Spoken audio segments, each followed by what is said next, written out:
You know, I was contemplating on what to make the top story here on part 2 of the podcast. I initially wanted to talk about the New Day and Kofi Kingston. That got pushed to Sunday. I was here on Thursday, sitting in this very chair, at this very desk, and my phone was going off right after I literally finished part 1 on Friday. Or for Friday, on Thursday. Phone was going off, people were texting me. Did you hear the news? Did you hear the news? Breaking news. My best friend Pete texted me. He was the first one to reach out to me. Did you hear the news? The old man is getting desperate. So I go to my social media, and my best friend's been watching wrestling as long as I've been watching wrestling, so his opinion matters to me. I go on my social media account, and literally, as soon as I sign into my Twitter account, 10 minutes before that, WWE tweeted out that Roman Reigns was going to be back on Monday Night Raw. He was going to address the WWE Universe. There is a difference between Joseph Anoa'i and Roman Reigns. We all know, it is very well documented, my feelings on Roman Reigns. Very well documented. I did say, when Roman Reigns made the announcement in October and he relinquished the Universal Championship, that A, I hope he gets better, and no matter how much I loathe the character, Roman Reigns makes whatever show he is on better. It's all about the booking. Roman Reigns is a character on WWE television, an important character to their television program. I genuinely and sincerely hope that Joseph Anoa'i gets 100% healthy, he gets rid of this, and he's back on television when he is indeed ready. What I hope happens on Monday Night Raw. Simply, I hope Roman comes out. I hope he addresses the WWE Universe. I hope he goes over what he's been doing in the 4 months he's been out, how he's feeling, and gives us an estimated time of return. That is it. Nothing more needs to be said. How much he misses it. Maybe he does miss it, and the reason he's coming back is at his own request to Vince McMahon. Maybe. Because he misses the live audience. He wants to be back. He misses it so much. He wants to feel that energy. Maybe it gives him inspiration to continue his treatment. I am okay with that. As long as it's kept simple, as long as he addresses everybody on what's going on, doesn't keep everyone in the dark. Because at that point, it gets fishy. He doesn't keep everybody in the dark. Tells us how treatment's going. Tells us how he's feeling, what he's been doing, what he's been up to, how much he misses us. All that nonsense. As long as that is the only thing that is said, I will be okay. It'll be nice to see him in a humanized shape. Now, what I don't want to have happen, and this is going to be a cause for concern, this is going to get my conspiracy wheels turning, this is going to get me angry.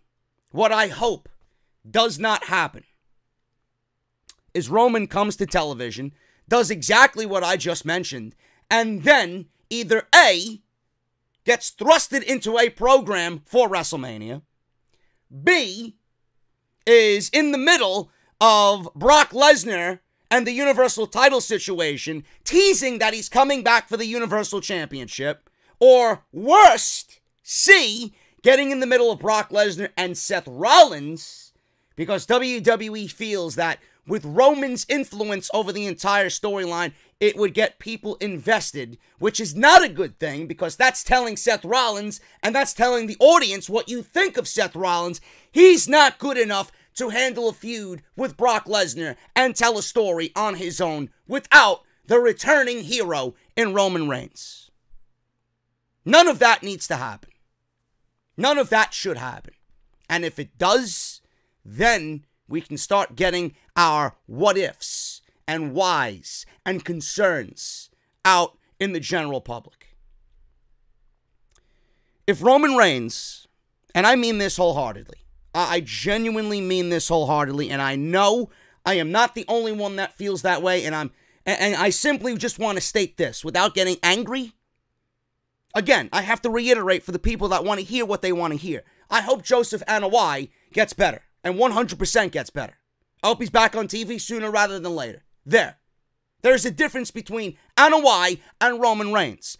But you have absolutely no reason to question why I think the way I do, because I would look at you as a fool if you didn't think the same way. If Roman Reigns is back on WWE television on Monday, and it's a situation where they're getting ready to put him on the WrestleMania card, then I have every given right to question if this was all staged just to get him over. Was he really ill? I have every reason to question if this is legit or not. If they're going to put him into a WrestleMania program with whomever they have planned for him. There's nothing that you could do or say to me to convince me otherwise. Because you're not really convincing me right now 100% that all is going swimmingly with this. I mean, WWE has kept us in the dark about Roman Reigns. In any other sport, whether it's MLB, whether it's NBA, whether it's UFC, if anyone is out in this manner, there would be updates, there would be just a cause for concern, there would just be more information that is readily available on what's going on, what's the treatment, what's the diagnosis, what's the time frame for return, etc., etc. But with WWE, it's all kept under lock and key. It's all hush-hush. And I don't know why. That's red flag number one. That's red flag number one. Number two, Nickelodeon TV shows, TV appearances. Red flag number three, filming with The Rock, which The Rock didn't really let out in the public until all was done. Red flag number four, Roman Reigns at football games, at the gym working out, which is probably normal. But where in between all of this, in the 4 months, is he doing treatment? How much treatment is he getting? So those are legitimate concerns that I am raising because we, as the general public, have been kept in the dark. And we, I think, should know more at this point before he is making his way back to television. But, I'm going to reserve my judgment for what we see on Monday. I just hope that he goes out there, does what needs to be done, keeps it simple, gives us a diagnosis, tells us how he misses us, how he can't wait to be back in the ring, what he's been doing, how long the treatment's going, when he's coming back. Simple. Come in, say what you gotta say, goodbye. We'll see you when we see you. But if anything is leading to a WrestleMania match, or his influence being felt in the Universal Championship match, then all is fair game. All is fair game. I have every reason to question if Roman Reigns is really even ill. Another thing I have a problem with, and I'm not the only one who thinks this. I don't give a shit if you agree with me or not. Yes, it's a good business move to announce Roman Reigns and his impending return to Monday Night Raw. But it's so conveniently done after they popped a big rating with the NXT guys. So it's WWE saying, oh, we got a good rating. Let's keep that up. What else could we do in this forced manner during WrestleMania season to keep that train going? Oh, that's right. Let's call Joe. Let's get him on fucking television and let him address the WWE Universe. Because everyone's going to be happy to see Roman Reigns. I am also not wrong in feeling this way. That Roman Reigns is being brought back as a ratings grab or in a desperation move for a big rating. Which is fine. which is fine. That's what WWE wants to do. If they want to cart out a cancer patient out there and have him address the WWE universe, so be it. It may be at Roman Reigns' request. So be it. Either way, it's a ratings grab by WWE. And I honestly feel that if WWE wanted Roman Reigns to address his situation, that coming to Monday Night Raw is not really needed. This could be done in a tweet or a Twitter video or an Instagram video, or better yet, on their YouTube channel.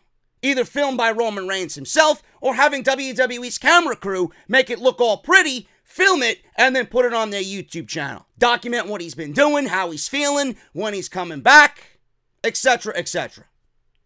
Not really needed on Monday Night Raw. That's a red flag in itself.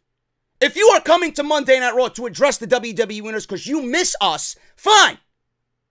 But I am not wrong sitting here with an announcement during Wrestlemania season for Roman Reigns to be on Monday Night Raw. Of course, people are going to question, well, is he coming to state how he feels when he's coming back? Or is this setting up something for WrestleMania? I am not wrong. You are not wrong for thinking that way. You are not wrong. There's a lot of variables here. Is it a ratings grab? Yes. Could Roman Reigns have wanted this himself? Yes. But one thing and one thing only needs to happen. He comes to Monday Night Raw, addresses how he's feeling, and that is it. Nothing with Strowman, nothing with Corbin, nothing with McIntyre, nothing with Rollins, nothing with Lesnar. He interacts with no one. Maybe Dean or maybe Seth because of what happened. But if it's implications that lead to something at WrestleMania, I am very, very suspicious that Roman was even ill in the first place. I am not wrong for thinking that. Now, Vince McMahon reportedly is pushing for Roman Reigns to return at WrestleMania. Again, I have to reiterate, it's during WrestleMania season. There have been instances where the commentary team have mentioned the Shield. Just back at the Elimination Chamber, Braun Strowman received a triple powerbomb from Baron Corbin, Bobby Lashley, and Drew McIntyre through 2 tables in a very Shield-like attack. Why are you going to do that in that manner, in the same way that they did it, if you're not leading to a match with Braun Strowman and 2 other mystery partners who conveniently have nothing to do at WrestleMania? Dean Ambrose and Roman Reigns. Again, am I wrong in thinking that? No, I'm not. So, WWE reportedly pushing Roman Reigns for a WrestleMania return, and then we backtrack and see that. That's very easy to distinguish what's going on here, folks. And with WrestleMania right now having absolutely zero plans for it, or the WWE has zero plans for WrestleMania outside of what's been announced, which is 2 matches, they have nothing else going on for them. John Cena's a big question mark. Batista's a big question mark. The Undertaker's a big question mark.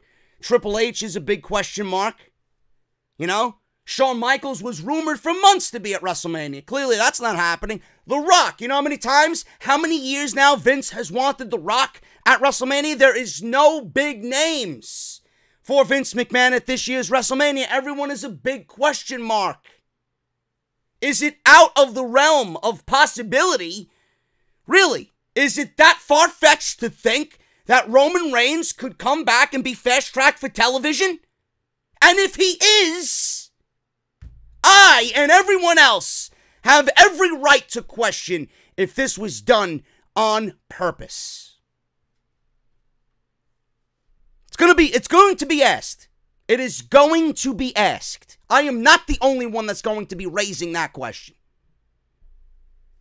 Now, Vince McMahon is reportedly pushing for Roman Reigns to return at WrestleMania. This is coming from several different sites. Vince McMahon has been dropping big hints that allude to Roman Reigns for a reason. It is believed that Vince McMahon is pushing for a Roman Reigns match and has set the stage for that to happen. Vince McMahon instructed commentators to specifically mention the Shield while the triple powerbomb at the Elimination Chamber was being executed on Braun Strowman. Another sign they believe is Ambrose's apparent turn from heel to face. This is also another sign of Reigns' impending return.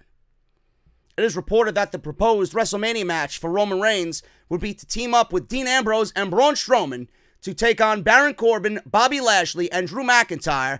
This would answer the question about whether Braun Strowman has any friends.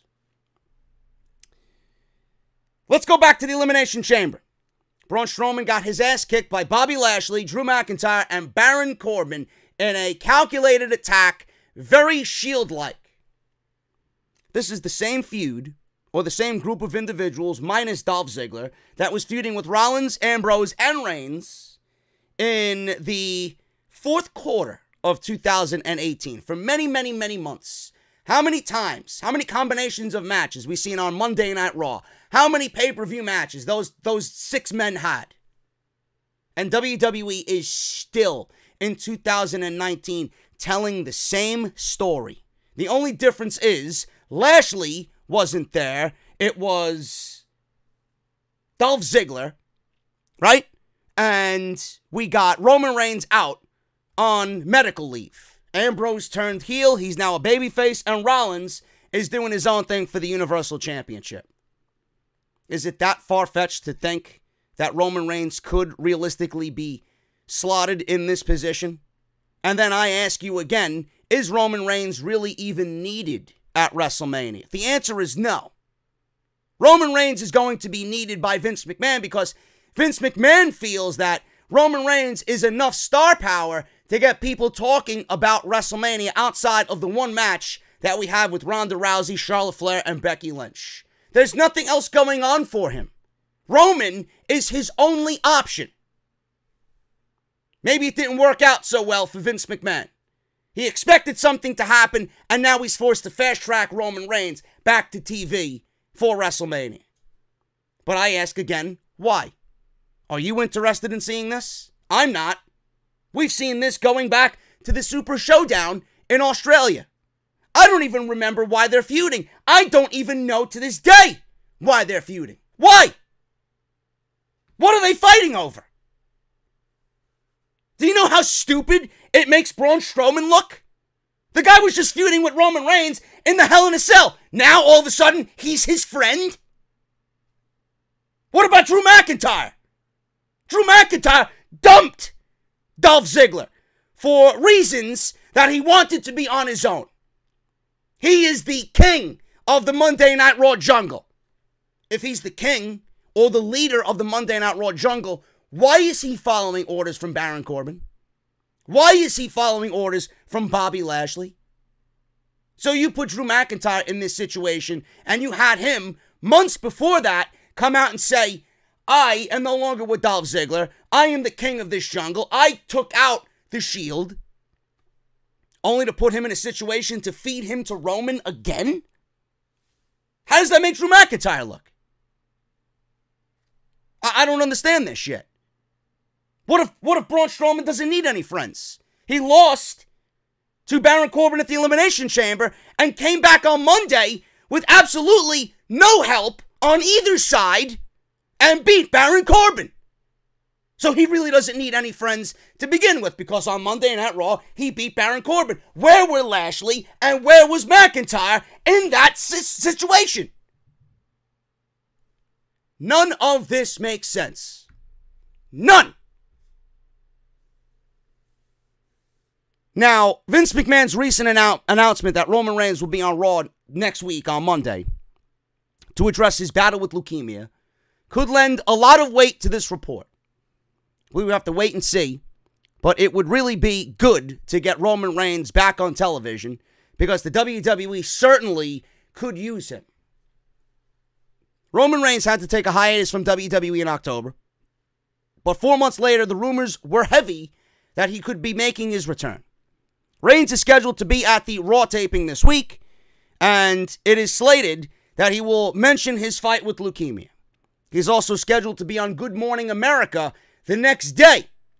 This led Dave Meltzer to say on Wrestling Observer Radio that Roman Reigns could very likely have good news on Monday night. He says, and I quote, and I find this very laughable, and I find this little piece of information from Meltzer, or this logic of thinking from Meltzer, to kind of hold its weight onto everything that I talked about. Why is he coming back to Monday Night Raw? If he's not coming back to Monday Night Raw to simply state why he's out and when he's coming back and how he's doing, and that's it, I am going to raise some suspicion. But Meltzer, he dances around that. I would presume it's good news, especially since he's, well, let's put it this way. He's going to Atlanta, and then he is going to fly to New York at 5 a.m. to be on Good Morning America. So obviously, his health can't be that bad if he's slated to do that. So that's it. I'm pretty darn sure he's not going on Good Morning America to give bad news. I'm pretty sure it is good news. I don't know what. In that sense, when I first heard it, I was like, that's great. Then when I think about it, I'm like, wow, they're really wanting to get a big rating on Monday. And you know that is what they will do, and that is fine. But it's a desperate grab for ratings. If he's ill, how do you think it looks by carting out a fucking cancer patient just to pop a big rating on Monday Night Raw for that particular segment? It's ridiculous. It's downright pathetic. It's the makings of a fucking lunatic in Vince McMahon. Because I wouldn't do that. I know I wouldn't do that. It would have been perfectly fine if it was nothing more than a mere YouTube video for 3 or 4 minutes letting everybody know how he feels. Simple. Simple. There are reasons, like I said, that Roman could have wanted this for himself because he feels that he needs to do this. He wants to be in front of the live audience again. He misses it. He loves it. And maybe it's going to help him in his treatment and getting through whatever he's got to get through. Maybe it's going to be a good emotional and mental help to him. Fine. But nothing of that nature was told. We didn't hear from Roman Reigns on social media. All WWE put out was a statement that Roman is going to be there. So it's in my given right to think, well, Vince wants a cheap rating. So let's card out Roman Reigns because everybody's going to miss Roman Reigns. Everybody's loved Roman Reigns. They want to know how he's doing. People are going to tune in. I am not the only one in that line of thinking. It was noted that other sports would bring Roman Reigns out for a big pop for ratings. However, fans should have been clued in a lot more leading up to an impending appearance on said show.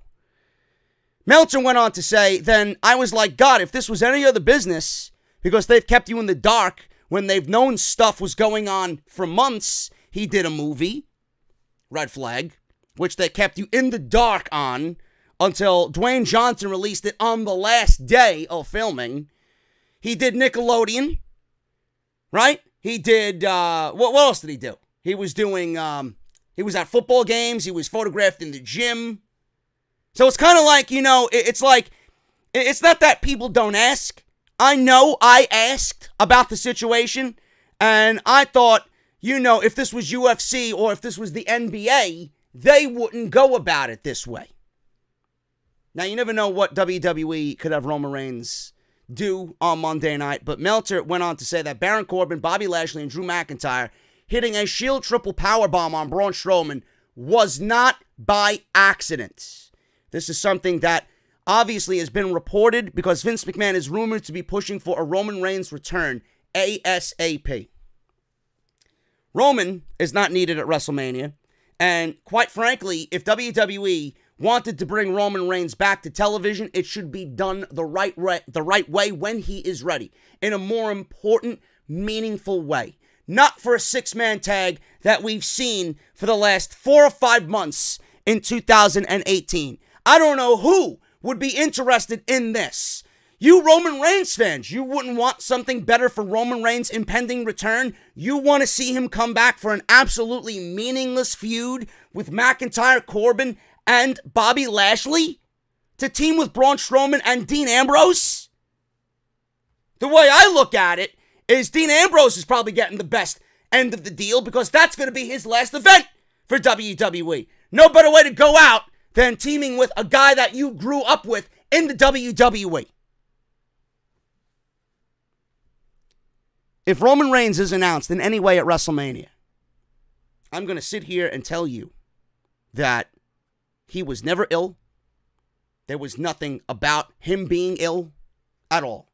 If Roman Reigns is announced at WrestleMania in any wrestling capacity, and he's ready to go after 4 months, there is absolutely nothing anyone can convince me of that it was not done on purpose, specifically to pull the heartstrings of everybody in the WWE universe to finally get this guy over once and for all by bringing a real-life situation that many people go through each and every day to get this guy over. They knew that when they gave Roman Reigns the Universal Championship, that it was not going the way that they wanted. They figured that with him slaying the beast and them portraying Brock Lesnar in a manner in which he didn't care about the company, he didn't care about the title or the boys and the girls in the back, that Roman Reigns conquering the beast and bringing the title back for the sake of Monday Night Raw as if he's some conquering hero would be the way that he finally gets over. It backfired in every fucking way possible. It backfired at WrestleMania and it backfired at SummerSlam. And when WWE had the vision of Roman Reigns with the Universal Championship and they knew nothing was going to change, they were so desperate to get him over that they resorted to this. Remember, this is a company that faked the CEO's death for ratings and a storyline. Do you think it's that far-fetched for WWE to fake an illness with Roman Reigns just to further push the initiative and further push what they always wanted for this guy? I have nothing bad to say about Joseph Anoa'i. This is all about the makings and the inner workings of WWE's and their WWE's ideas and their diabolical plans, their thought and the way they think. There's nothing to do with Roman Reigns. I am obviously fearful that if Roman Reigns is coming back to television, that we're only going to see exactly what we've seen in 2018, 2017, 2016, all over again on Raw with the new batch of talent that we have. Everybody has come to Monday Night Raw in the shape of NXT, and they're quickly bypassing everybody else on the main roster, and that includes Roman Reigns. Roman Reigns is going to have to do a lot of working to get back to where he once was. You ain't just going to come on in and take your top spot over again. The new future is here, okay? Obviously, you went 5 years under WWE's thumb, and you failed at every opportunity they gave you. It's over. It's not going to work then, and it's not going to work now. Nothing bad about Joe Anoa'i. I genuinely hope that he's 100% healthy. The Roman Reigns character, that's a different story. That's free reign for me to talk shit on whenever I so please. But I'm telling you right now, if Roman Reigns is in a WrestleMania capacity, believe me, I'm not the only one who's going to come on here and think exactly what I told you. We'll see. I'll reserve judgment till Monday. And if Roman Reigns is in any situation with a WrestleMania program looming, Lesnar, Rollins, if he's thrusted into the Lesnar-Rollins program just for the sake of storytelling, I don't know, man. I don't know. You got to be very careful. WWE's walking a very thin line. Very thin line. I hope that I'm proven wrong. And if I'm proven wrong, and if Roman Reigns comes out on Monday night and does exactly the things that I hope he does, and simply just that, first thing I'll do on Monday Night Raw review is apologize. That's the right thing to do. That's the right thing for Roman Reigns to do. But again, I am not wrong in my line of thinking if they go ahead and do all this other stuff with Roman when all he needs to do is come out and address the WWE Universe on how he's feeling and when he's coming back. That is it. This is Off the Script, episode 262, part number 2. We got a lot more news to cover right here on the podcast. Don't go anywhere. I'll see you off this shitty fucking product by coming on here and speaking the fucking goddamn truth about this fucking filth. And I can book a better show taking a fucking dump after eating my fucking Chipotle chorizo with extra cheese. I don't give a fuck what anybody has to say. Have I ever? Of course not. WWE is great, man. Fuck you, Japan, and Kenny Omega, Okada. Sonny! What is it, man? Can I suck your dick? What is it, man? And this is the #1 fucking podcast. Right here on YouTube.com!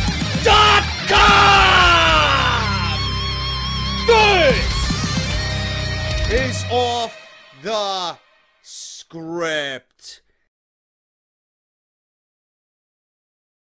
Absolutely ridiculous, man.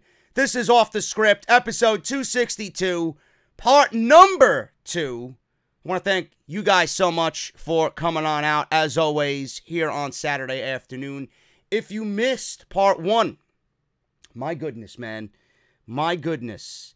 I wrote a written testimonial about how I feel about Vince McMahon's actions this past week on Raw and SmackDown with the call-ups of 4 of the company's brightest stars from NXT and documented every step of the way what happened with the call-ups on Raw, how there was a miscommunication with Triple H, what people thought about Aleister Black's debut, Gargano and Ciampa, why Ciampa is playing a babyface and teaming with Johnny on Raw, meanwhile they hate each other on NXT.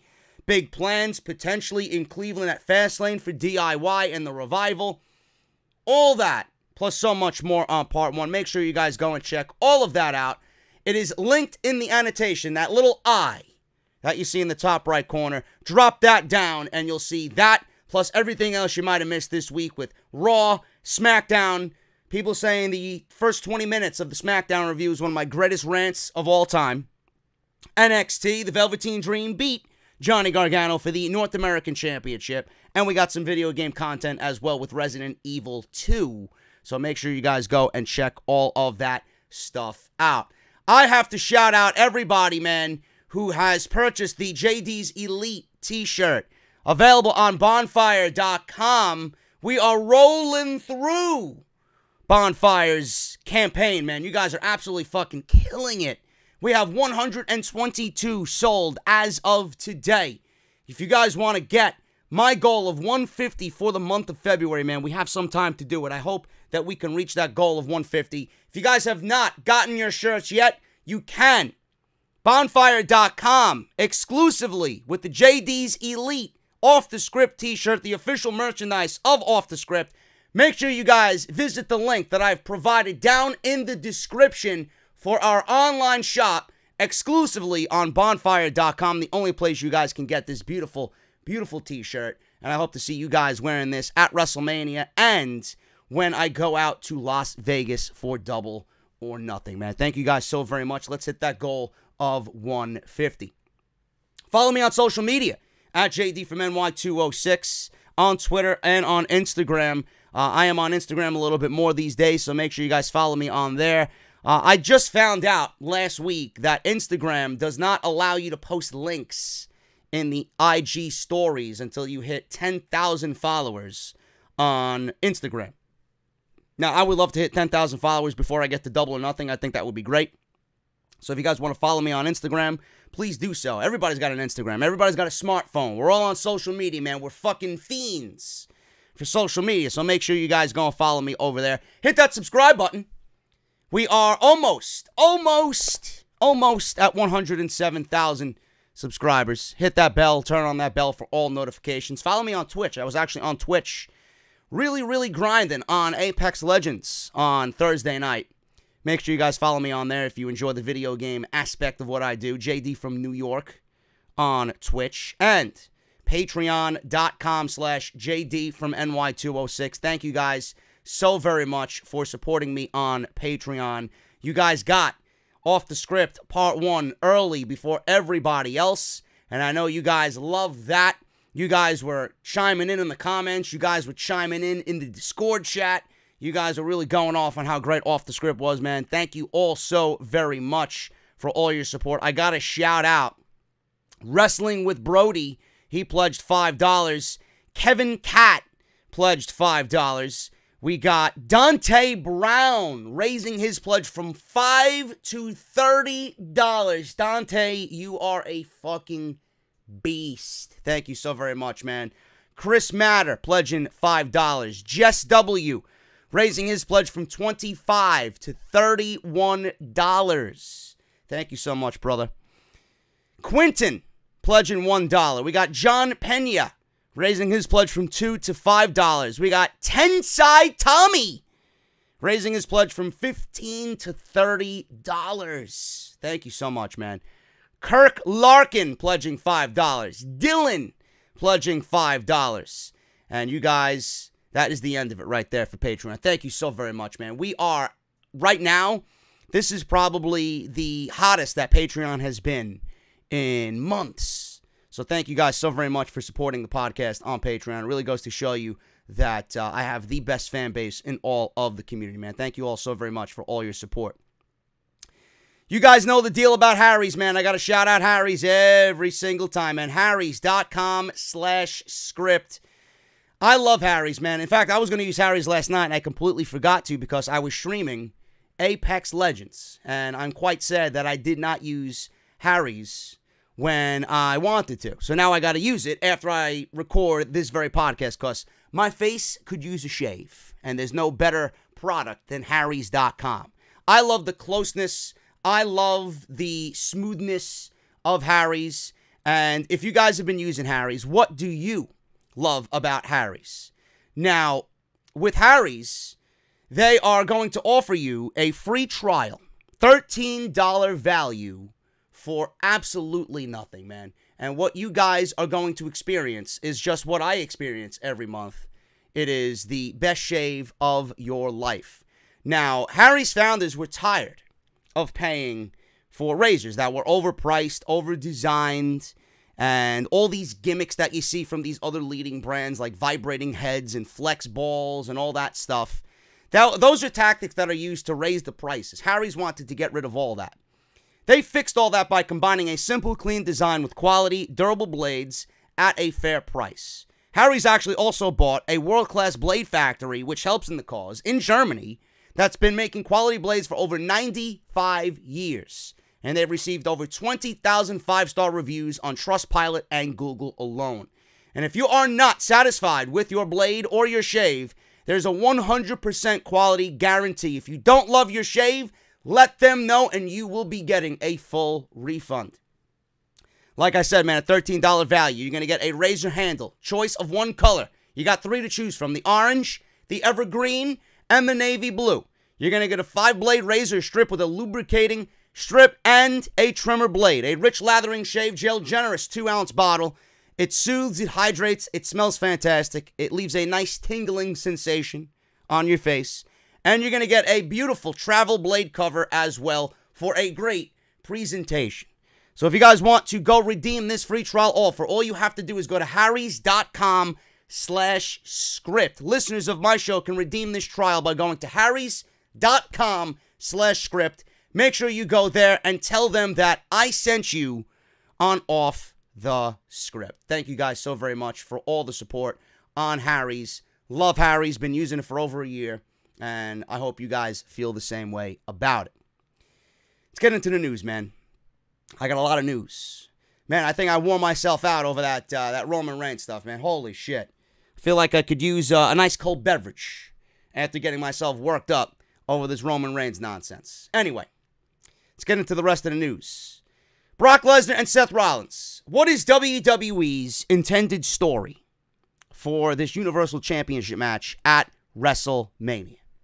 Seth Rollins has had a WrestleMania match against Brock Lesnar where he will attempt to emerge as the Universal Champion. WWE's taking a different angle than they originally planned to involve Roman Reigns' illness into this storyline, but WWE appears to have their own direction now. Dave Meltzer noted on Wrestling Observer Radio that the story going into WrestleMania for Rollins at this point is to plant small seeds of hope for the fans. The idea is that WWE starts saying that Rollins has no chance, but every week they are going to inch closer to having him just pretty much, I guess, exude that he has a real shot at beating Brock Lesnar. Therefore, with the promo work Paul Heyman is laying down for WrestleMania, the WWE Universe will slowly start to gain more hope that Seth Rollins will be able to topple the Beast Incarnate. This is a different way for WWE to go into a program. This is, I guess, away from the traditional storyline where they don't have to be so convincing that a challenger has a chance. You never know what WWE will book at WrestleMania, and Brock Lesnar could always retain his title and go into the next Saudi show with the WWE title. Brock Lesnar could sign a new contract and extend his contract with the WWE, and WWE at that time will possibly change their mind, and they might not want to take the title off of Brock Lesnar. It looks like by the time the match rolls around, fans will be confident enough in the Architect's abilities that it could go either way. Rollins being off television and not being in a wrestling role is really hindering this storyline. And I understand that WWE is forced to keep him off of television because apparently he has some sort of disc injury to his lower back, and WWE doesn't want to risk that. It's not serious. It doesn't require surgery. I was told, and what I was under the impression of from the Observer with Meltzer and Alvarez is that all it needs is some rest. But with him being out and not being in a wrestling role on Monday Night Raw, it's really hindering this storyline for a variety of reasons. It's hindering the storyline because without Rollins in a combative role, in a wrestling role, it's very difficult to get on his side. Because all we're hearing is him right now, he sounds like a depressed puppy. You know, through thick or thin, or, you know, if it risks my career, you know, whatever it takes, I am going to beat Brock Lesnar and take the Universal Championship, whether I am at the end of this thing standing on my own 2 feet or if I'm being rolled out on a stretcher. Yeah, he's giving us, you know, this never say die attitude, I will do anything at all costs attitude. But I also want to see him in the ring as well. If we're not going to see Rollins in the ring from here until WrestleMania, that's really going to put a bad vibe on the match. And right now, honestly, with what they're doing, I love Seth Rollins. I think Seth Rollins is great. Some people don't like Seth Rollins. Some people think Seth Rollins is bland, boring, stale. With what Seth Rollins is doing now and whatever Paul Heyman is doing, it's not that they're doing bad. It's just that with what they're doing, I am not really invested in all of this. And I don't really know why. Paul Heyman has been brilliant. Seth Rollins, he really hasn't done much of anything to a point where I could say I'm not invested or I am invested. But I honestly think most of this has to do with Brock Lesnar. I honestly think most of this has to do with Brock Lesnar being the Universal Champion and him not being on TV. You know, they say this isn't the traditional program. Of course it's not the traditional program because your fucking champion isn't on TV. I honestly think if your champion was there every week and he was face to face with Rollins instead of building this program with Rollins, who's there, and this proverbial ghost in Brock Lesnar, it would be a lot better. WWE needs to go away. Just like I mentioned yesterday, they need to go away from this ideal that NXT doesn't exist in the main roster world. That needs to die. You know, with what happens in NXT and the storylines that happen there, that needs to carry over to the main shows. Okay? That needs to be done with. No longer are we to live in a world where Raw and SmackDown, you know, ignore NXT. We don't need that anymore. Same thing with Brock Lesnar. This idea that Brock Lesnar is best for business as the Universal Champion. Why is this man the Universal Champion? I would love someone to give me a legit, factual reason as to why it's best Brock Lesnar is the Universal Champion. The guy is not as big of a ratings get as everybody seems to think. He's not selling out arenas. He's not really putting asses in seats. In fact, more people are upset that he's the champion than ever before.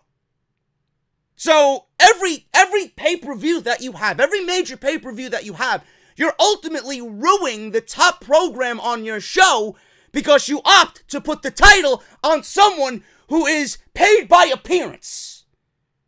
And then you want to complain why the ratings aren't there and why there's no interest in this match. It's because you're paying this guy to show up when he wants. And the championship is not on the show, in the spotlight, and the championship is made to look like an afterthought.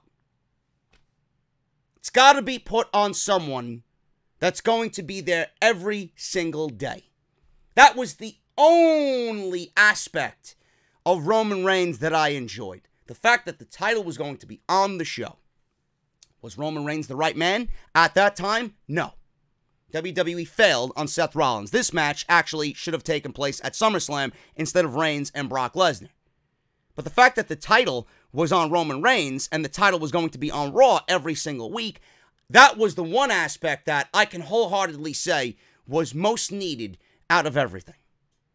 The fact that Lesnar is not there is really, really, really the reason why I just don't care for this match after lobbying that this was the best match, which it still is.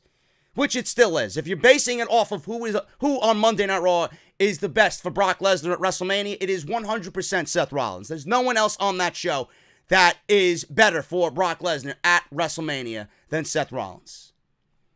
But the fact that Rollins is in a match with Lesnar and Lesnar is not there, it's really taking away from how I find myself caring about this storyline and this match.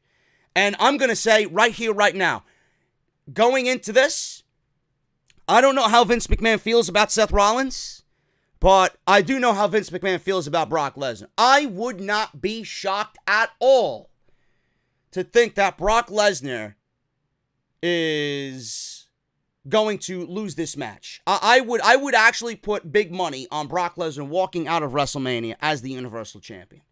Just because it falls into line with what WWE always does with him. They have that big Saudi show. How much money they're making from that, I don't know. Maybe they do the same thing that they did last year and have Lesnar shockingly retain after everybody picked Roman Reigns, go into Saudi Arabia and defend the title against Rollins then, and have Rollins win there. Just so they have this perception of Lesnar, the bigger-than-life athlete, walking into Saudi Arabia. He's our guy. He's our moneymaker as the Universal Champion. I would not be shocked if they do that. I would not be shocked at all. But, again, my investment, and I'm sure a lot of you, feel the same way that I do, Brock Lesnar needs to just give up that title, and I don't think he needs to put his hands on that title anymore after this. The title needs to be on Raw every single week. How do you feel knowing that the lifespan of the Universal Championship has been almost held hostage by one man in Brock Lesnar? How many Universal Champions have we had? Finn Balor held it for a day. 24 hours. Kevin Owens, he was the Universal Champion, and he was only the Universal Champion to get it on Goldberg so that WWE could do Goldberg and Brock Lesnar at WrestleMania. Then Goldberg lost the title to Brock Lesnar. Lesnar held the title until he lost it to Reigns. And here we are. Reigns held the title for a month before going away, and now it's back on Brock Lesnar. The majority of the lifespan of the Universal Championship has been held captive by Brock Lesnar. We need to start over with this title. This title needs to be back on someone who is going to bring some sort of prestige to the championship. Everybody's way of thinking was, oh, well, if Lesnar's on, TV, then it's important. Then the title looks important. Him being out And holding the title gives the title a little bit more luster and a little bit more prestige. And I think it's actually having an opposite effect on the Universal Championship. I think the Universal Championship is more worthless now than it ever was. And the only way you're going to save that is by putting it back on TV so people realize that your champion is there. Oh, look, the Universal Champion is back on Monday Night Raw. I don't know what it is, but I think Brock Lesnar not being there is the one sole reason. No matter how good Heyman and Rollins have been, Lesnar not being there is just the same tired and just formulaic concept that they've gone with over and over and over with at WrestleMania, and it needs to stop. It's not doing this storyline any favors. WWE still doesn't even have a WrestleMania card booked outside of the top two matches. One being Rollins and Lesnar, the other being Rousey and Charlotte Flair with Becky to be added at a later date. WWE is trying to figure out what to do with WrestleMania while they have to deal with everything else that's going on in the pro wrestling landscape. This is proving to be one of the most difficult years to arrange a WrestleMania card. I don't know why. I genuinely don't know why. Why is it so difficult? WWE has so much talent at their disposal, and they've only got 2 matches planned for WrestleMania right now with about 45 days to go. One of the top superstars leaving is Dean Ambrose, or the impending possibility of losing more top stars like the Usos. WWE doesn't have a WrestleMania card in place. They are not the only ones with contracts coming up. AJ Styles still hasn't signed a deal. Matt and Jeff Hardy do not have deals yet. Their contracts are up. WrestleMania season as well. Paige has contract coming up.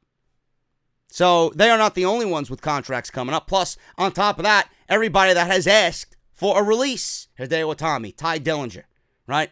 We got others who are just very unhappy in WWE.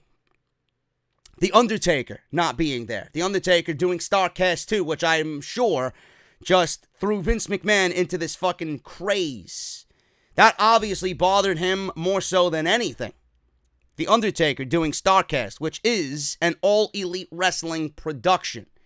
You know, John Cena not really having a role at WrestleMania. He may be free for the last week leading into WrestleMania, but he does not have a match. Triple H and his injury. We don't know if he's going to be ready or not. Batista really being wishy-washy with WWE. They don't have who they want, and WWE is seemingly just standing there with their hands in the air. I don't know what to do. The Undertaker is currently not slated for a match, and John Cena doesn't have anyone to face right now either. Triple H is currently recovering from an injury, and Batista is said to be in talks with both WWE and All Elite Wrestling. But odds are, if he can wrestle again, it will be for the WWE. These are historically big draws for the WWE due to their mainstream name recognition. Now, Meltzer says, and I quote, Cena doesn't have an opponent. This means that Lars Sullivan very likely lost his WrestleMania match due to the situation surrounding an apparent anxiety attack prior to his scheduled WWE debut. End quote. Apart from Ronda Rousey versus Charlotte Flair and Becky Lynch to be added at a later date for the Raw Women's title, Brock Lesnar versus Seth Rollins for the Universal title, it doesn't appear WWE has anything else booked. And that is actually fucking sad. I am genuinely concerned for WrestleMania as a whole. I have been watching this product for the lifespan of WrestleMania.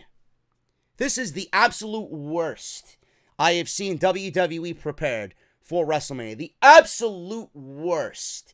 They actually did better at WrestleMania 32 when they had injury after injury after injury, piecing together a card that could have been great before all the injuries, could have been great after the injuries if they made some subtle changes. They actually were more prepared for that with all the injuries that they had then than they do now with one of the most talented rosters that this company has ever seen. I don't know what is more scary. The fact that WWE and Vince McMahon does not listen to their audience after they said that this is a new era and we are the one in charge, or the fact that their biggest show of the fucking year does not have anything planned. Where are their priorities? This is what I want to know. Where are their priorities? It seems like they put so much stock in Ronda Rousey, Charlotte, and Becky Lynch. Obviously, we're all excited for it.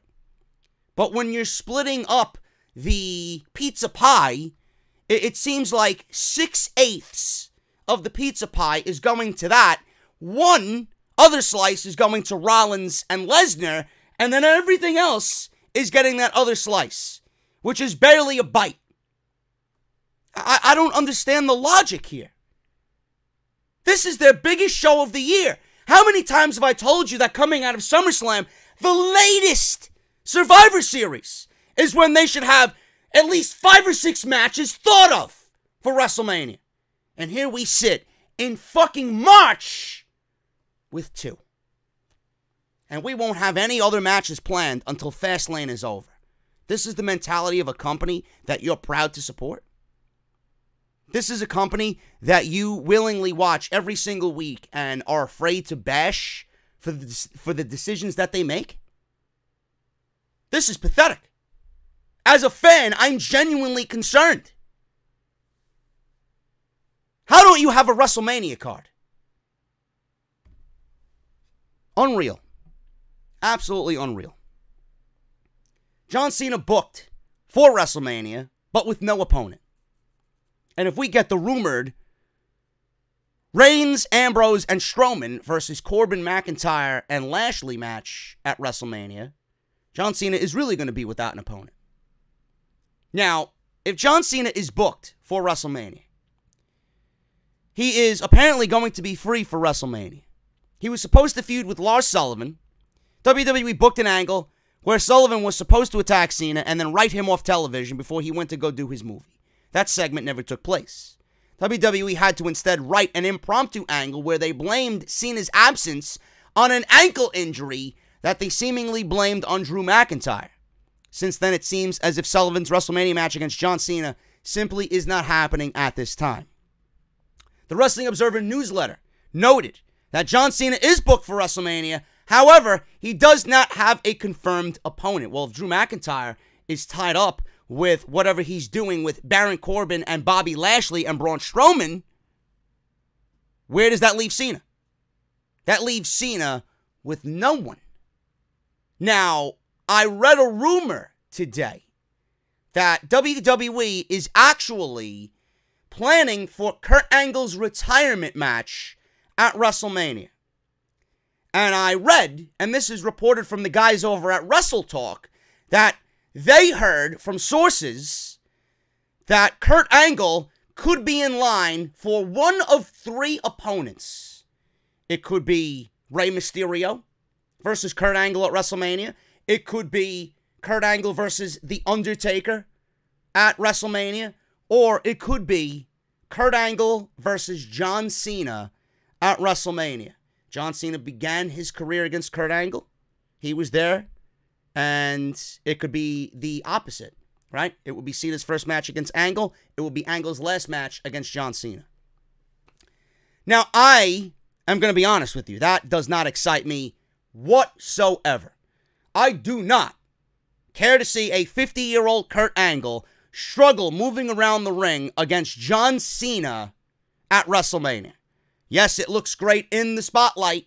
It looks great in the headlines. But when we get to the match, I don't give a shit how good John Cena can be when he's on. I do not think he's good enough to take a 50-year-old Kurt Angle to a match that I'm going to genuinely be interested in. Knowing WWE, they'll probably book Kurt Angle versus Baron Corbin. I'm not shocked. Or I would not be shocked if that is Kurt Angle's last match. Kurt Angle versus Rey Mysterio? Rey Mysterio and Andrade needs to happen for the United States Championship. I got news on Andrade in just a little bit, too, which is good for him, I guess, if you are a fan of Andrade. But Andrade versus Rey Mysterio is the match I think we all want. Kurt Angle versus John Cena, I'm not interested in. Kurt Angle versus The Undertaker, I don't remember what year it was. It was a No Way Out pay-per-view. They had a fucking fantastic match. Again, I don't want to see 2 50-year-olds in the ring who can barely move around at WrestleMania. Not really what I'm interested in. But John Cena, he's booked for WrestleMania. He just doesn't have an opponent. His current film project, Playing with Fire, wrapping up 6 days prior to WrestleMania. WWE might need to figure something out if they want to put together something quickly for him, still possible to start something on social media or even on television without Cena present? We will just have to wait and see how WWE wants to go about this. Now, they could do that, but do they have anybody on the roster who's going to make you interested in a John Cena match with actually not having him there? Is there anyone on the Monday Night Raw roster that you genuinely want to see go one-on-one with John Cena that could captivate your interest in the absence of John Cena for all that month? I don't think so. See, John Cena did it because John Cena is one of the best promo guys that the company has ever seen when he's on. John Cena and The Undertaker, and what he did with The Undertaker was fucking brilliant. I love that. The Undertaker didn't show up once on WWE television, and John Cena bought everybody in on that match with The Undertaker at WrestleMania, and it just went off in a very, very different and unique way. And I thought that was great. But John Cena, being on the opposite end of this, doesn't have anybody to fill his shoes to sell us on a match with him at WrestleMania. So if John Cena is only going to be booked for his WWE return 6 days prior to WrestleMania, I would rather John Cena not be on the card. Because at that point, then you're just forcing it just to get John Cena's name on the WrestleMania card. And honestly, just like Roman Reigns, just like Batista, just like Triple H, these guys are not needed. These guys are not needed. You have more than enough to work with. And again, some of you might be saying, or looking into the camera, I don't agree, JD. I think they do need guys like that. Well, to me, they don't. Do you want to know why? Because WWE has gotten so complacent and lazy up until this point that you are under the impression and you are conditioned to think that they have no other choice but to use those guys. They don't need them. If they were prepared coming out of Survivor Series or SummerSlam or any time in the fall, winter of 2018, if they were prepared for WrestleMania like they should be, they wouldn't have to rely on talent like that. Now look at the hole that they're in. And you know what? I don't care. Good for them. This is their own doing. This is their fault. And I don't feel 1 ounce of remorse for them. Do you go into work unprepared? Your boss gives you 3 months to get your portfolio ready for the big meeting with the investors. Are you going to go in there with fucking 6 days worth of work? Or are you going to use all that 3 months to get yourself right and blow those fucking people away? Making the big deal, making the money for the company that is needed. Give me a break. Too many people are lazy and complacent and get by just by doing the bare minimum. We don't deserve the bare minimum. This is fucking WrestleMania. John Cena is ready, but only 6 days out, keep him off. Book him in something else, whether it's at Money in the Bank, SummerSlam. 6 days out, you're not going to get me interested in a John Cena match at WrestleMania 6 days out. I want story. I don't want a match thrown together for the sake of a John Cena appearance. Fuck out of here, man. Asuka doesn't have an opponent for WrestleMania, but I mentioned on SmackDown Live with Lacey Evans showing up during Asuka's match with Mandy Rose on SmackDown Live, we could be looking at the SmackDown Live Women's Championship match, which probably does not bode well for the Empress of tomorrow. She may be the Empress of yesterday if WWE has anything to do with it. Asuka versus Lacey Evans planned for WrestleMania 35. It's no secret that Vince McMahon is a very big fan of Lacey Evans. Even though she has yet to step in the ring on the main roster, she was in the Royal Rumble, but she has not had a one-on-one match yet on the main roster. There are people backstage who see potential in her as a future big star in the company. On Monday, Dave Meltzer reported that there are plans to give Evans a huge push. Apparently, the big push meant that she would be getting a significant match at WrestleMania. At one point, they did have Asuka versus Evans penciled in for WrestleMania, but they are now reconsidering that match. Good. Good. Because I have all these Lacey Evans marks just coming out of the woodwork now on social media. Oh, she has a great story. The military background is so heartwarming, and she lost her home. I don't want to sound like an insensitive prick. Probably most of you think I am already. But I don't care about what she has done in her personal life or what was done to her in her personal life. How does that translate to what she's done in the ring? Yeah, it's a great story to build her character, but people are basing what she's done before WWE as a reason to get her into a main event spot immediately on the main roster. No.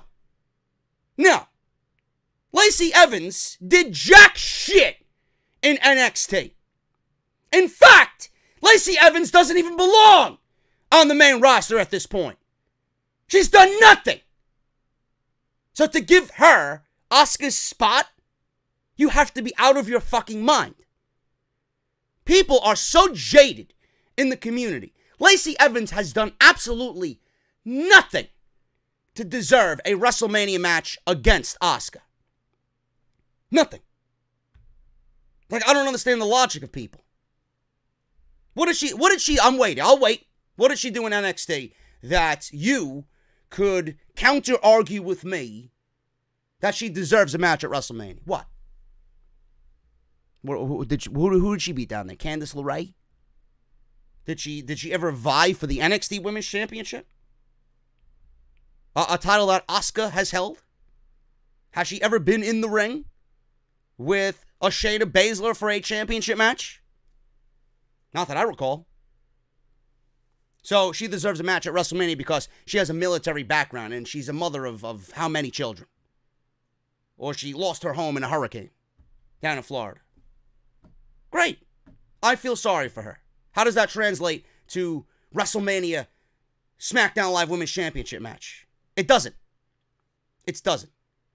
Yeah, that could be a great way for people to, catch on to who she is. And WWE could bring awareness to that, to where she is in the mainstream and she's got this great story to be told. But you're wanting to do all of that before you tell us the story. You want to give us the WrestleMania match before you tell us the story. You're doing it the reverse way. Tell us the story, build her up, and then give her the championship match when she deserves it. I'm not speaking gibberish here. I'm not speaking Chinese. I'm not sitting here yelling in Japanese like Asuka does. What am I saying that's so out there? That's something that you don't understand. What? Meltzer says on Observer Live, as far as Asuka goes, he says, I mentioned the thing with Lacey Evans. There actually was talk of Asuka and Lacey Evans being the WrestleMania match, and it was definitely on the books at one point. But I was led to believe that it was being reconsidered and that it was not 100%. It was not 100% no, and it could happen, but it was actually on the books at the point, and right now, it's right in between. It's either a yes or a no, but they're definitely swinging more towards yes. I wasn't given an opponent for Asuka yet, but at the end of the day, I don't think they have one at the moment. End quote. Meltzer added that they do not have an opponent in mind for Daniel Bryan either, and that's probably one of the people mentioned already with Kevin Owens and Kofi Kingston, even Mustafa Ali. It could be Kofi and Mustafa Ali in a triple threat match. It could be Kevin Owens. It could be Kofi one-on-one. They don't know yet. Now, we might need to wait until after Fastlane to see what WWE does with both Bryan and Asuka. And with Bryan, we definitely won't know until he goes through Kofi. With Asuka, we won't know until she goes through Mandy Rose. So, there you go. There you go. WWE, again, does not have a plan in place for anybody. If this is the interim for Asuka and the interim for Daniel Bryan, you should already have in the back of your mind who you want to do next. And you should be planning those steps for both of those champions. WWE has done none of the above.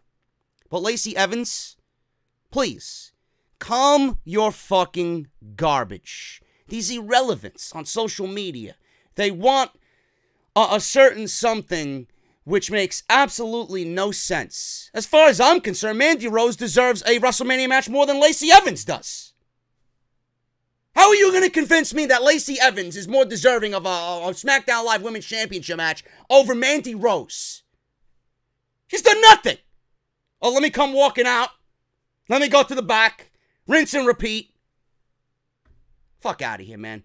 You people are absolutely out of your minds. Out of your minds.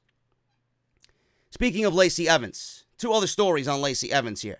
WWE's plan to get heat on Lacey Evans. Mike Johnson noted on PW Insider Elite Audio that WWE wants to slowly make fans boo Lacey Evans. Therefore, these segments are designed to get heat on Lacey Evans. He says, and I quote, "Evans came out, walked the aisle, and walked away. I was told that this is just part of a slow rollout to show the audience and gonna get them a little pissy at her." End quote. Now, only time will tell what Lacey Evans will be able to do as far as fan reaction goes. Only time will tell what Lacey Evans will be able to say on the microphone. Only time will tell with what she does in the ring. So, for now, it appears that we will have to settle on her teasing further involvement on the show to get heat from the fans. It's not that bad of an idea. I could see it working long term, but you got to be careful of it. You got to be very careful with it. You got to time it right.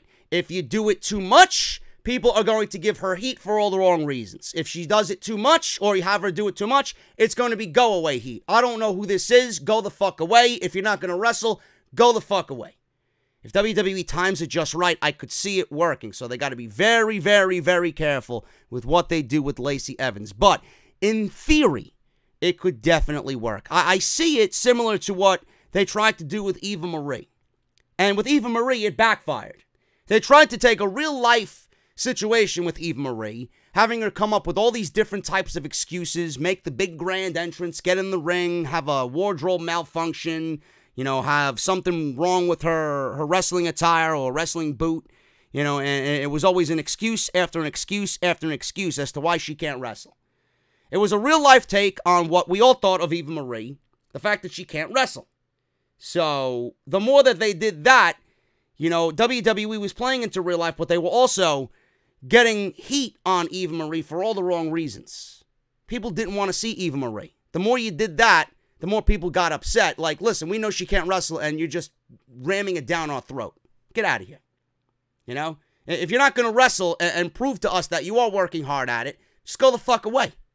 So they have to be very, very careful with Lacey Evans in this situation. Time it just right, and I could definitely see it working out for Lacey Evans. They also reportedly see Lacey Evans similar to Roman Reigns. Dave Meltzer noted on the Observer Radio that WWE has huge things in store for Lacey Evans that will put her in an elite group of WWE superstars if everything works out. He says, and I quote, "Lacey Evans, you have no idea how big they want Lacey Evans to be. We know we talked about Asuka and Lacey Evans, which I don't think is going to happen, but that was the idea. Right now, the idea is that you know when Ronda leaves, whenever that will be, the big three will be Charlotte, Becky, and Lacey Evans, which, as you know, kind of a shock, and she may not make it. But that's where they see things at this point." End quote. It was said that Lacey Evans has a great backstory that WWE loves. She's a former Marine. She has a family. Her classy lady gimmick is new enough to the audience. And she has been through hardship to make her relatable to the WWE universe. After all, Evans' home was wrecked by a recent hurricane. So you have to figure out that WWE will find this way or this situation into a WWE storyline eventually. Meltzer continues to say, they see her as someone they can promote mainstream because of what she's done in her life, being a mother and all these different things in her background. They just see her as a big-time star, a big crossover star. So she's going to be the next Roman Reigns in a lot of ways. That is the goal. We have to wait and see how far WWE takes Evans, but apparently soon enough, Lacey will be coming out to do way more than simply waving hello before immediately leaving. You know, it's great to aspire to have, a certain superstar be at a certain point. But you also have to think, you also have to take into consideration, and you also have to think, you're showing favoritism to someone who is relatively new. Meanwhile, you have women on the roster that you've never even gave or thought of giving this type of attention to. Ruby Riott, Ember Moon, right? Sasha and Bayley just were given the Women's Tag Team Championships finally after a miserable 2018. Asuka seems to be the odd one out here. Like, I still don't know why they gave Asuka the SmackDown Live Women's Championship if you were not going to push her in a meaningful way and build up her credibility following WrestleMania last year. Seems like all of this is being done to get the title off Asuka to appease another political agenda by WWE to push someone who they see as the one. You got so many women on that roster, so many talented women on that roster. Right now, the stand-aboves are Becky and Charlotte. You should be using those two to not only get Lacey Evans up to that point. Asuka should be up until that point, right? Sasha should be up until that point. Bayley, Ember Moon should be climbing her way up there. Ruby Riott. You can't have Charlotte, Becky, and Lacey up here and then everyone else down here, and it's like some fucking force field with these three. They'll be holding everybody else down. Everybody needs to be at somewhat the same level. Yes, you got your tops, but you're going to have women up right underneath them. You can't have a huge gap separating who you want and who's on the roster. Come on now. That does not look good. It does not sound good at all. When I read shit like that, it's going to make me not want to see Lacey Evans. And I still stand firmly behind what I think. She don't even belong on the main roster yet. She wasn't even that good from the day she was plucked from NXT. She really didn't do anything for me as far as in-ring goes or even character-wise. I said it week in and week out. There's nothing about this woman that I find myself wanting to invest in.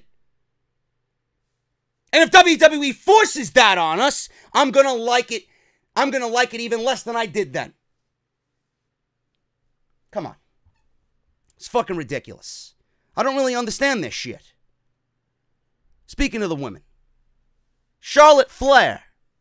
Charlotte Flair is dating Andrade Cien Almas. How many of you Charlotte stans out there did I just break your heart? This is the smartest move that Andrade has ever made. This is now a move that he made in his career that will be the most beneficial of all. Because if you're dating Ric Flair's daughter, and Ric Flair is looked at as royalty in the WWE, that obviously is going to have some kickback to you. So this is great. Andrade is a great businessman. Not only is he a great wrestler, now he probably solidified a huge career ahead of him. Love it. I absolutely love it. This is great.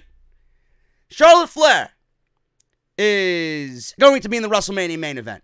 That's good news, right? Becky, Ronda, going to be a great main event. The good news is that she also has her man on the road with her. Because Charlotte Flair and Andrade Cien Almas are a couple. The two have been dating for a few weeks and are not hiding it at all. Now, Ringside News actually reported that they had a reader send in pictures of the two of them snuggled up at an airport, and they verified that this is a real WWE couple through a second source. So, Andrade, good business move you made, bro. Good business move you made, man. Now, I know Andrade was telling all his friends that, don't come to the WWE. It's not all that it's cracked up to be. He was on the outs. He was contemplating whether he wanted to stay or leave. Listen, this works out for everybody. This works out for Andrade's hopeful WWE career if he continues to make Charlotte Flair happy and they, accept him into the Flair family. And this is great for us who are fans of Andrade who want to see him do well. I love it. I think this is a great fucking move, man. A great move for Mr. CN Almas. What is also a great move is if you guys go to audibletrial.com. How you like that segue? Yeah. audibletrial.com/offthescript. Audible is the second biggest sponsor right here on the podcast. They are offering you guys 30 days free of their service, and that includes one free audiobook of your choice. All you have to do is the following. Download the app on iPhone or Android devices, whichever you own. Go to audibletrial.com/offthescript. Go through the sign-up process. You will have to enter your billing information, but you will not be charged at all. You have 30 days to browse their service for free. After the 30 days, if you guys want to stay on, great. You guys can certainly do that. If you do not want to stay signed on to Audible, you got the 30 days. They're going to give you a free audio book just for signing up to try out the service for free. If you want to cancel within the 30 days, you guys can certainly do that on day 1 or day 30.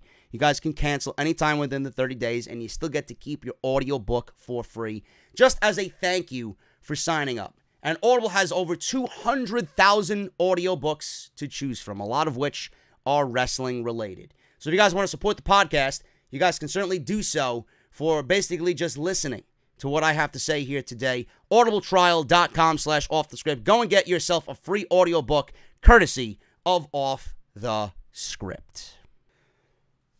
Well, this is certainly breaking news in the middle of recording. It's Friday afternoon. You guys won't see this till Saturday. Breaking news just hit my news feed. Ty Dillinger, Hideo Itami, and TJP have just been released from their WWE contracts. Not really surprising to me. Ty Dillinger asked, he received. This is something that he wanted. Hideo Itami asked for his release a couple of weeks ago. Finally granted. TJP, it's funny that TJP actually just got released because he was on Twitter saying that he hopes to be with WWE for the rest of his career. A lot of people are making a big deal about these releases. And I'm a fan of Ty Dillinger. I'm a fan of TJP. I'm a fan of Hideo Itami. But we all have to be realistic here. We have to be realistic here. Ty Dillinger is 38 years old. Ty Dillinger is 38 years old. WWE had something in him that clearly they did not like. And for whatever reason, the 10 gimmick was over. And WWE squashed it quick before it caught on. And I don't really know why. I don't have a reason for it. To this day, I don't know why they didn't give Ty Dillinger a chance. He's 38 years old. He had that veteran nature about him. And I thought that there was a good story there to tell with Ty Dillinger. I thought that he could have been a very good mid-card guy. U.S. title, Intercontinental title. Sometimes there are guys that fit into those roles and they are nothing more than those types of guys. There's nothing wrong with that. There's absolutely nothing wrong with that. But I feel that Ty Dillinger never was given a true chance on the main roster after working so hard to finally get over with this gimmick in NXT. And he made the main roster. They didn't give a shit about it. Hideo Itami, listen, he came into the WWE with big fanfare. He came into the WWE with all this hype around him. And it was the injury bug that got Hideo Itami. You know this, I know this. There's no way around it.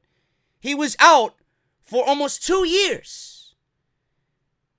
And in those 2 years, life is going to pass you by. There are going to be people ready, willing, and able to take your position. And that's exactly what happened to Hideo Itami. And that's something that he could never recover from. They tried to find the best spot for him to at least try and salvage whatever they were paying this guy. They obviously had to find a role for him. They didn't want to keep him in NXT, even though that probably would have been the best case scenario for him.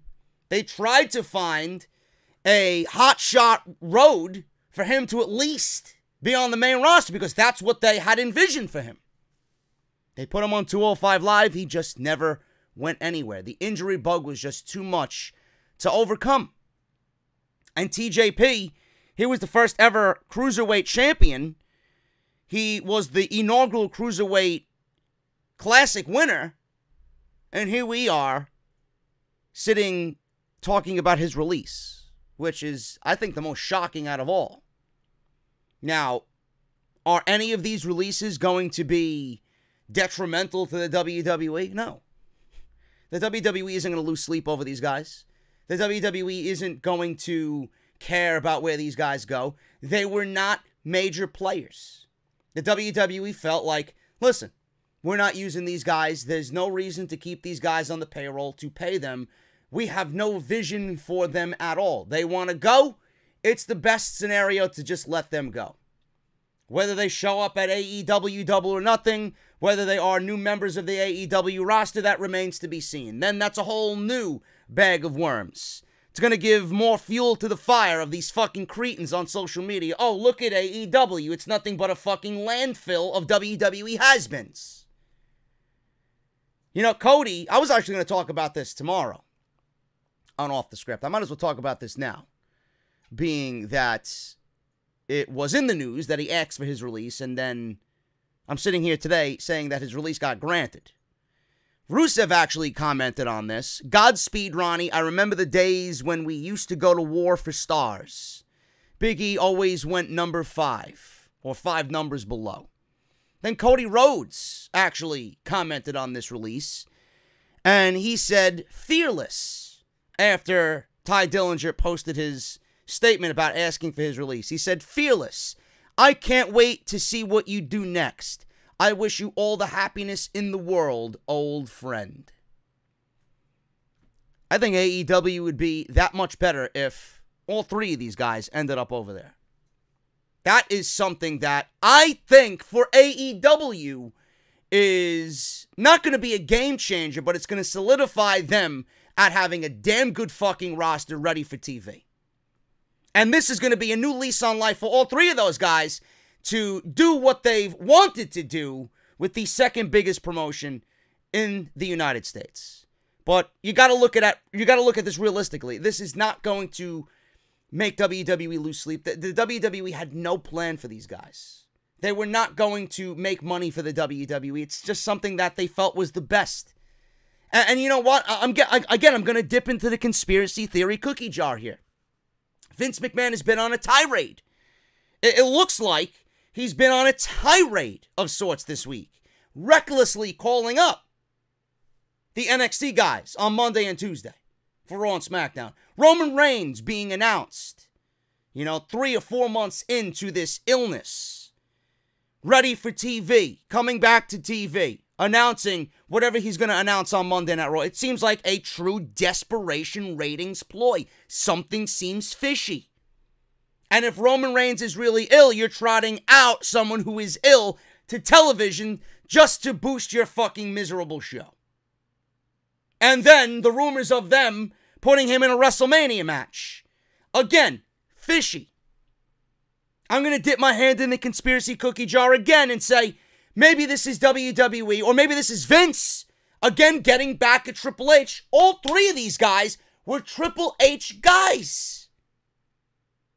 Ty Dillinger was one of the more popular acts in his time in NXT. Hideo Itami was brought to NXT with all this hype and fanfare. TJP won Triple H's inaugural Cruiserweight Classic. Again, it makes me wonder if Triple H is finding, or Vince McMahon rather, is finding ways to just stick it to Triple H. It's unbelievable. But we have this news breaking, so there you go. Doesn't happen often. It rarely ever happens. News breaking right here on Off the Script. Ty Dillinger, Hideo Itami, and TJP released from the WWE. And that's all I could really say on that. That's all I could really say on all 3 guys. Misused, underappreciated, but no real loss to the WWE. And if they go to AEW, you know what? Genuinely, from the bottom of my heart, I wish them all the success in the world, because all 3 of them are very talented. And I think all three of them could really add to the AEW roster. I'm not going to look at it as has-beens from the WWE because they really were never given an opportunity. As quick as they got an opportunity, just like that, it was taken away from them. TJP never seen the Cruiserweight Championship again after he initially lost it. Ty Dillinger was never really given a chance on SmackDown Live after being called up from NXT. Hideo Itami, for no reason but the injury bug, was never really given an opportunity, and everything just passed him by. I think AEW would be a great new lease on life for all three guys. So that is all I have to say on that. I wasn't going to make an extra on it. I wasn't going to sit here and rant, bitch, and moan about how they were all misused. The reality of it is that it's no real loss to the WWE. So there you go. Speaking of the Cruiserweight Championship, tournament set for the Cruiserweight title match at WrestleMania 35. WrestleMania is the next big event on the WWE calendar after Fastlane. It appears that the Cruiserweight title will not be defended at Fastlane, but they're gearing up for WrestleMania. Drake Maverick actually kicked off this week's episode of 205 Live by announcing an 8-man single elimination tournament. And the winner of the Cruiserweight title match against Buddy Murphy, the winner of this, rather, will get a Cruiserweight title match against Buddy Murphy at WrestleMania. The competitors in the tournament are not announced as of yet, but the 205 Live superstars had one more week to prove that they are worthy to get in the tournament. So all this big excitement, all this hype for the Cruiserweight title tournament to find a new number one contender for Buddy Murphy at WrestleMania, only to land on the pre-show at WrestleMania. Great job there, man. Great job. Yeah, we can all be excited for the tournament. Who's going to be in it? You know, how great it's going to be. It will probably be fantastic. And all that. The reward, pre-show at WrestleMania. Just like every other fucking pre-show on the WWE pay-per-view calendar. Which leads me to my next story. Buddy Murphy says he deserves better. And you know what? I actually agree with him. Buddy Murphy successfully defended the Cruiserweight Championship in Houston at the Elimination Chamber, but if you didn't watch the kickoff show, you missed his match, which was probably one of the best matches of the entire night. Murphy and Akira Tozawa turned out a great match in front of the Toyota Center crowd as they filed in and took their seats. Mark Henry even acknowledged how great the match was when he came out to address the crowd afterwards. However, Buddy Murphy doesn't appear to be happy. He says on Twitter, and I quote, "I deserve better." And I truly believe he does. You know? And again, this is a Triple H guy, so knowing Vince, he'll probably be looked down upon. This is not a new frustration for a 205 Live superstar to have, even a champion. Cedric Alexander actually took to social media as well, saying that he was frustrated as well. You never know what WWE could have in store for Buddy Murphy, but, you know, with 205 Live being treated as just another hour of WWE content on the network, and there's no real change coming to 205 Live outside of what is being presented right now. You know, Buddy Murphy obviously feels, at this point, he's run through everybody. He deserves better. Maybe they bring in somebody like a Kushida for him, which I don't think would be the best of ideas. I think Kushida needs to be in NXT. I do not want to see him die a miserable, quick death on 205 Live, but that's the caliber of opponent that Buddy Murphy needs. Buddy Murphy should end up losing the title at WrestleMania to whomever wins this tournament. And after WrestleMania is over, Buddy Murphy needs to be on the main roster. That's my opinion on that. Buddy Murphy deserves better. Buddy Murphy is one of the most talented guys in that ring on the WWE roster. If Mustafa Ali can make the jump to SmackDown Live, so could Buddy Murphy, so could Cedric Alexander. All I want, if they're not going to change 205 Live from the generic hour of television that they think it is, just to fill a time slot on the WWE Network, at least 205 Live, give them the option of getting out of that bubble and give these guys some hope that, yes, there is light at the end of the tunnel, like a Mustafa Ali jumping to a SmackDown Live. You cannot contain these guys simply to be on that show. Everybody has to graduate. It's just a common thing. Now, Triple H did mention that some talent in NXT might not ever see the light of day on the main roster and that they might be NXT for life because they want to build all these brands as equal. And if NXT gets to be on FS1 or the rumored Fox Sports deal or be a part of the Fox Sports deal, then they're going to need some big names over there to really anchor the fucking show. But in light of everything, there has to be a graduation point for all these superstars. You're not going to be signed to the WWE to just stay on 205 Live and just not go anywhere, you know? From NXT, you either go from NXT to the main roster, or if you fit the mold of 205 Live, NXT to 205 Live. 205 Live should be able to graduate to either Raw or SmackDown. Some people who are on SmackDown Live might not ever be on Monday Night Raw. In some sense, you know, I'm thinking just in the grand scheme of WWE. You and I know that Raw is not a graduation point. I don't think anybody wants to be on Monday Night Raw based on how shit is going over there. But from a graduation standpoint, Raw is looked at as the A show. From SmackDown to Raw is a graduation point. You're on the A show now. You're in Vince McMahon's backyard.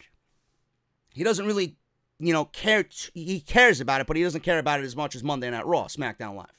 So in every situation, there's a graduation point for these guys. I just want them to have the opportunity to showcase their work and, yes, move on up.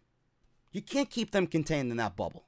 Because at that point, you're going to keep people unhappy. They're going to be running around in a hamster circle or hamster wheel with nowhere to go.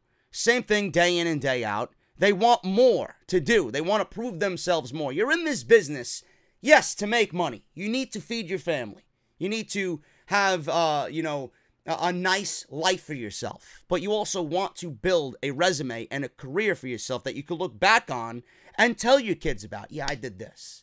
And I want to be happy about what I did in my career. If I'm a 205 Live lifer, I'm not going to be happy about that. So, Buddy Murphy deserves better. I think a lot of the guys, in not only 205 Live, in WWE just deserve better. And clearly, Ty Dillinger, Hideo Itami, and TJP, I know TJP was frustrated. Hideo Itami was frustrated being on 205 Live. He didn't leave Japan to work 205 Live in front of dead crowds. Ty Dillinger obviously thought he deserved better. And he's engaged to Peyton Royce. How much of a difficult decision you think that was for him to make? They all want better. They all want to be a wrestler, a professional wrestler. Now they have the opportunity to do that. I just hope that WWE realizes that Buddy Murphy is one of their blue chip guys. And they could do a lot with Buddy Murphy on the main roster.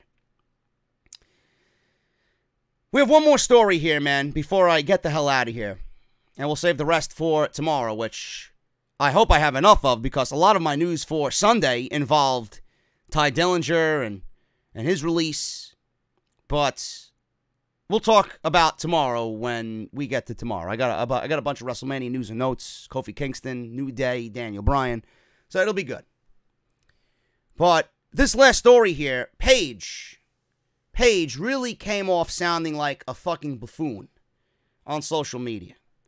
Now, Fighting With My Family is in theaters worldwide. It's been getting great reviews so far. I'm actually interested in seeing it. I may go see it this weekend. I'm not sure. The movie is projected to make a very substantial profit as well. This story couldn't be possible without Paige and her journey to the WWE. Now, while promoting Fighting With My Family, Paige spoke to Gulf News. No idea. She defended WWE for not promoting women's wrestling. She also explained how it was more about the fans than anything else.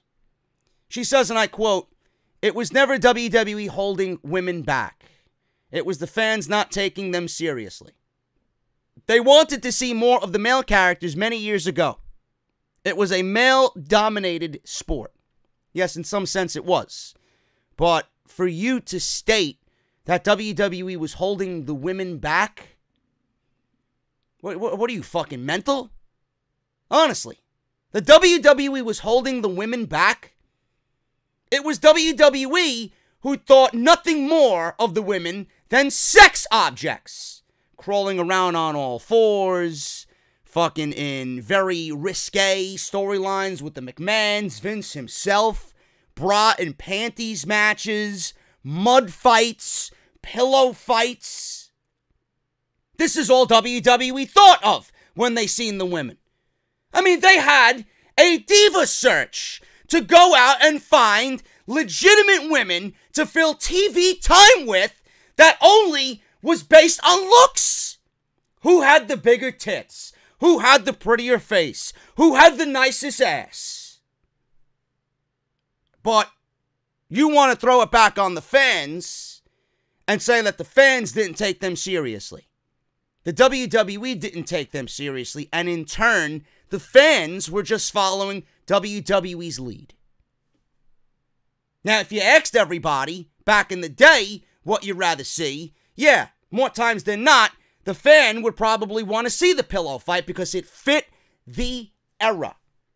Now, the women are the best thing on WWE television. The more people now watching are invested in what Ronda, Charlotte, and Becky are doing than anything else.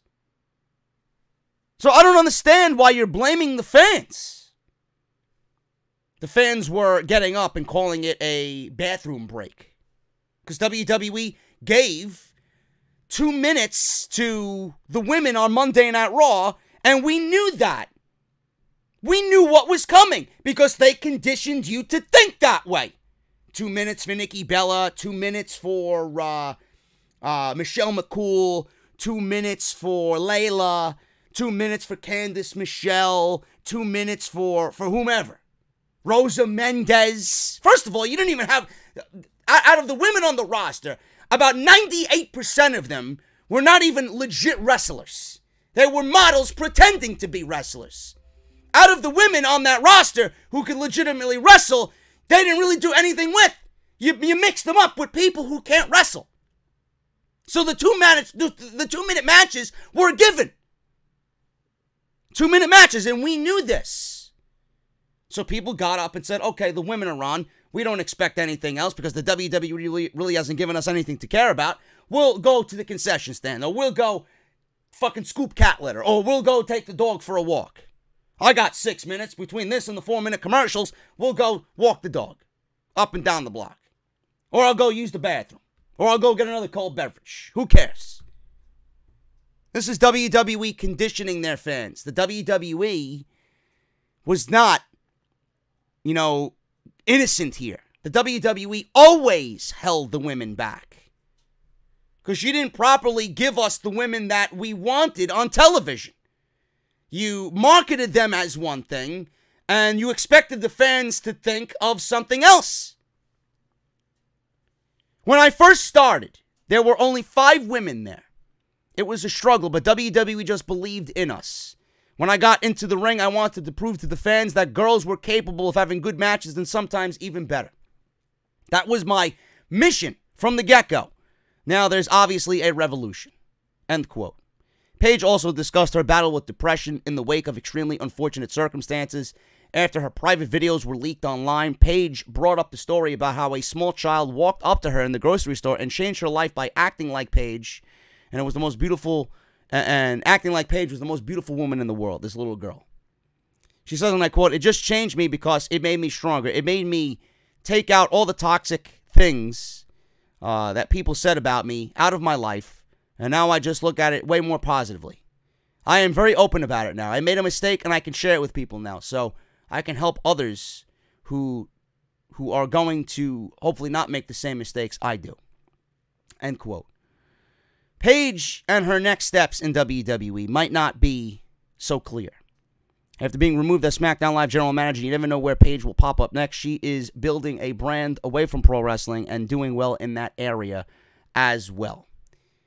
The women were never looked at as anything in WWE but sex objects. Of course WWE held them back. For whatever she did here and stated, she's defending the WWE without really giving us the facts or the truth.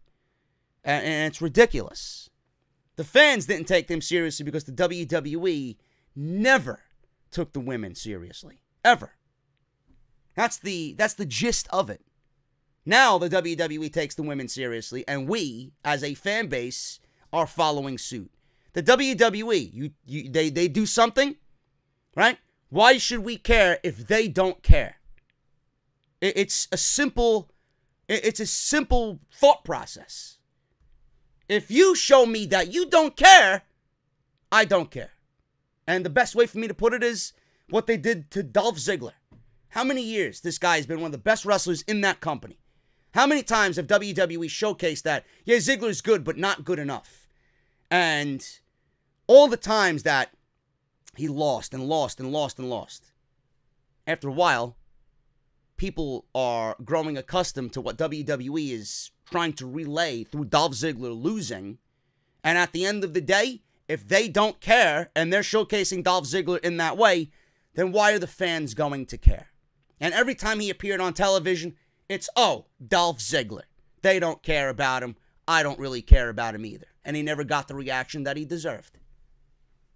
Simple as that. I'm getting out of here, guys. I'll be back on Sunday with part 3. Kofi Kingston and the New Day at WrestleMania could be involved in a New Day breakup. When Vince McMahon decided to give Kofi Kingston the WWE title match at Fastlane, and plans for Daniel Bryan at WrestleMania. All that plus so much more right here on Off the Script. Make sure you guys go and check out everything you might have missed, man, on my YouTube channel. All the videos you need are in the eye, that little annotation that you see in the top right corner. Monday Night Raw, SmackDown Live, NXT, some Resident Evil stuff. We got Off the Script Part 1 on Friday. Make sure you guys go and check that out. Big time rant on everything concerning the NXT call-ups. Also, the Elimination Chamber review, if you guys missed that from last Sunday. Go and get your new shirt, man.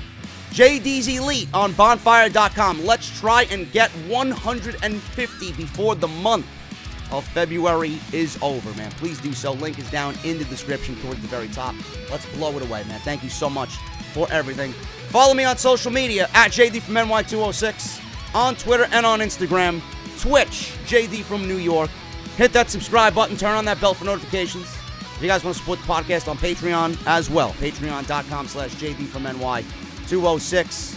audibletrial.com/offthescript and harrys.com/offthescript or harrys.com/script for your free trial shave set. I'm getting out of here, guys. Thank you so very much. Hopefully you guys have a great Saturday. And until Sunday, until then, I'll talk to you then about Kofi Kingston right here on OTS 262, part number 3. I'll see you guys then.